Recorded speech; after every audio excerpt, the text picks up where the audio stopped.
क्रोध, गुस्सा, नाराजगी तीनों अलग अलग शब्द हैं, लेकिन इनके मायने एक हैं। गुस्सा बर्बादी की जड़ है।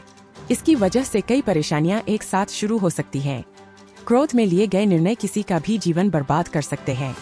एक पल में सुख शांति हमेशा के लिए खत्म हो सकती है। गुस्से के परिणाम से ज्यादातर लोग वाकिफ हैं, लेकिन इस पर नियंत्रण नहीं रख पाते। इसी गुस्से के शिकार एक शख्स ने अपना और अपने परिवार का जीवन बर्बाद कर दिया।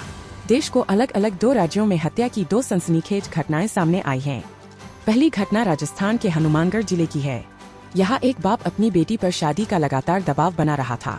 बेटी शादी करने से इनकार कर रही थी।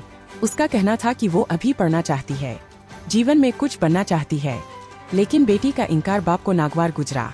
वो इतना गुस्से में आ गया कि उसने कुल्हाड़ी से अपनी ही बेटी का गला काटकर उसे मौत की नींद सुला दिया। हनुमानगढ़ के गोगामेड़ी पुलिस थाने के प्रभारी अजय कुमार ने बताया कि किसान गोविंद सिंह 55 अपनी बेटी कृष्णा पर शादी करने के लिए दबाव डाल रहे थे, लेकिन कृष्णा इनकार करती रही।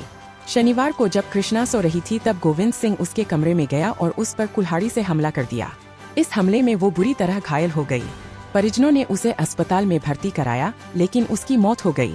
मृतिका के शव को पोस्टमार्टम के लिए भेज दिया गया है। पत्नी और 2 बेटियों की कुल्हाड़ी मारकर हत्या कर दी। महाराष्ट्र के चंद्रपुर जिले में रविवार को एक 45 वर्षीय व्यक्ति ने अपनी पत्नी और 2 बेटियों की कुल्हाड़ी से काटकर हत्या कर दी।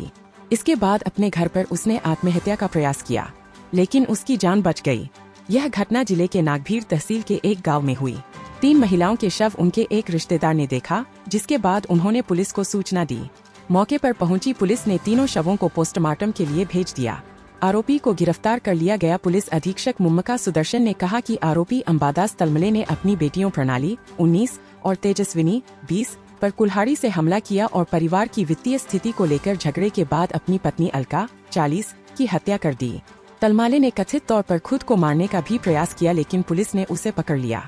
अधिकारी ने बताया कि आरोपी को हिरासत में ले लिया गया है। उससे हिरासत में पूछताछ की जा रही है और आगे की जांच जारी है।